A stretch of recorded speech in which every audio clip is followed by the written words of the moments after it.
Hey there, it's Rob Hatch, and this is Simple Decisions.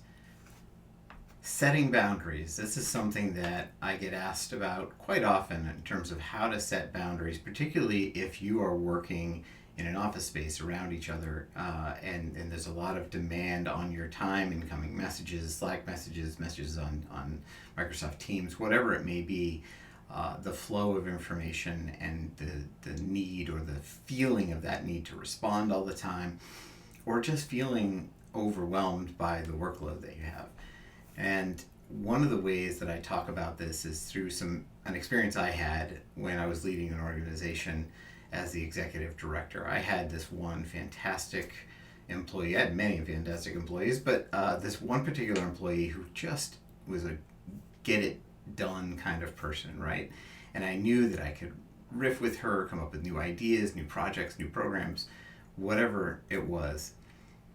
And there was a moment when we would do that where she would take something and run with it. It was one of her gifts. But sometimes that left her completely overwhelmed. And I didn't mean to add more to her plate necessarily. She just sort of took things and ran with them.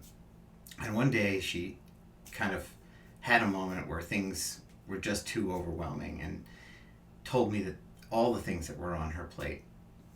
And we worked through it together to kind of identify which of the projects she was working on uh, rose to the level of continuing to work on them or prioritizing them in some way, shape, or form. And in the future, what we did was agreed on a way to have that communication. Should she start to feel overwhelmed, if she had a certain amount of work that she could handle, anything else might push that over the edge and make things very difficult, and probably the work would suffer as well. That's the other side of this. It's not just the person that suffers, which is enough. It's the work that suffers because people start trying to juggle too many priorities or too many projects all at once, and they can't really devote themselves to the right stuff consistently, and so stuff gets done in pieces. We agreed that from that point forward, she could come to me and say, okay, if I added a new assignment to her plate or a new project to her plate, she would then say, okay, I have 5 things on my plate right now. 5 is my max. Pick any number, it doesn't matter. But for her, let's say 5 was my max. And you've just added a 6th thing that it feels like is really high on the priority list. Where does this fit? What can wait? What should be taken off? Can any of this be moved around? Can we reprioritize what it is that I'm doing? Because here's where I am and the status of all these projects. Here are the deadlines. Whatever it was, she didn't just bring it to me and dump it on me, but basically kind of gave me a status update of where everything was and what was able to fit into this.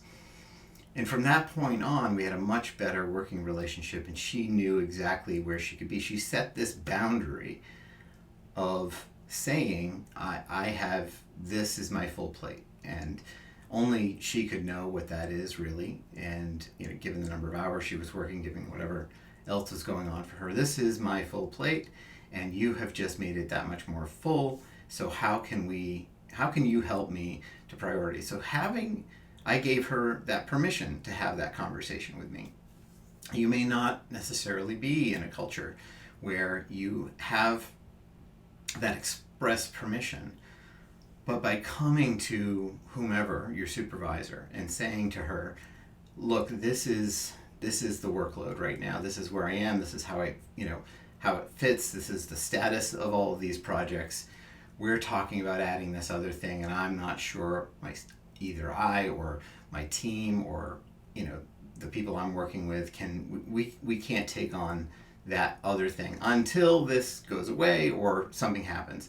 So bringing that shows this level of initiative. And I was talking recently on a podcast with a woman who does a lot of consulting inside corporations about having these types of conversations, and that was something that most leaders respected, that sort of self-awareness, that self-knowledge, and coming in not just complaining necessarily, but saying, here's everything. Let me just show you what's on the plate, and could you help me figure out how to make this work rather than, just saying no or whatever.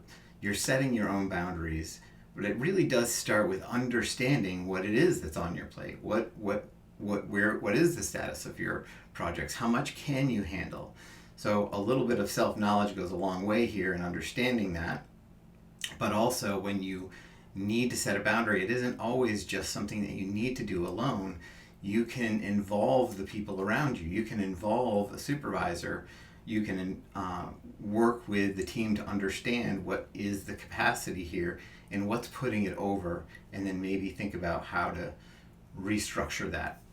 So that's one way that I found is really helpful in establishing and setting some personal boundaries for your workload and getting overwhelmed, is to start to gently communicate what that is and how you're feeling and what the reasons are for it, and ask for a little bit of help, all in the goal of being able to serve the mission of the company or to work on the priorities in the right order.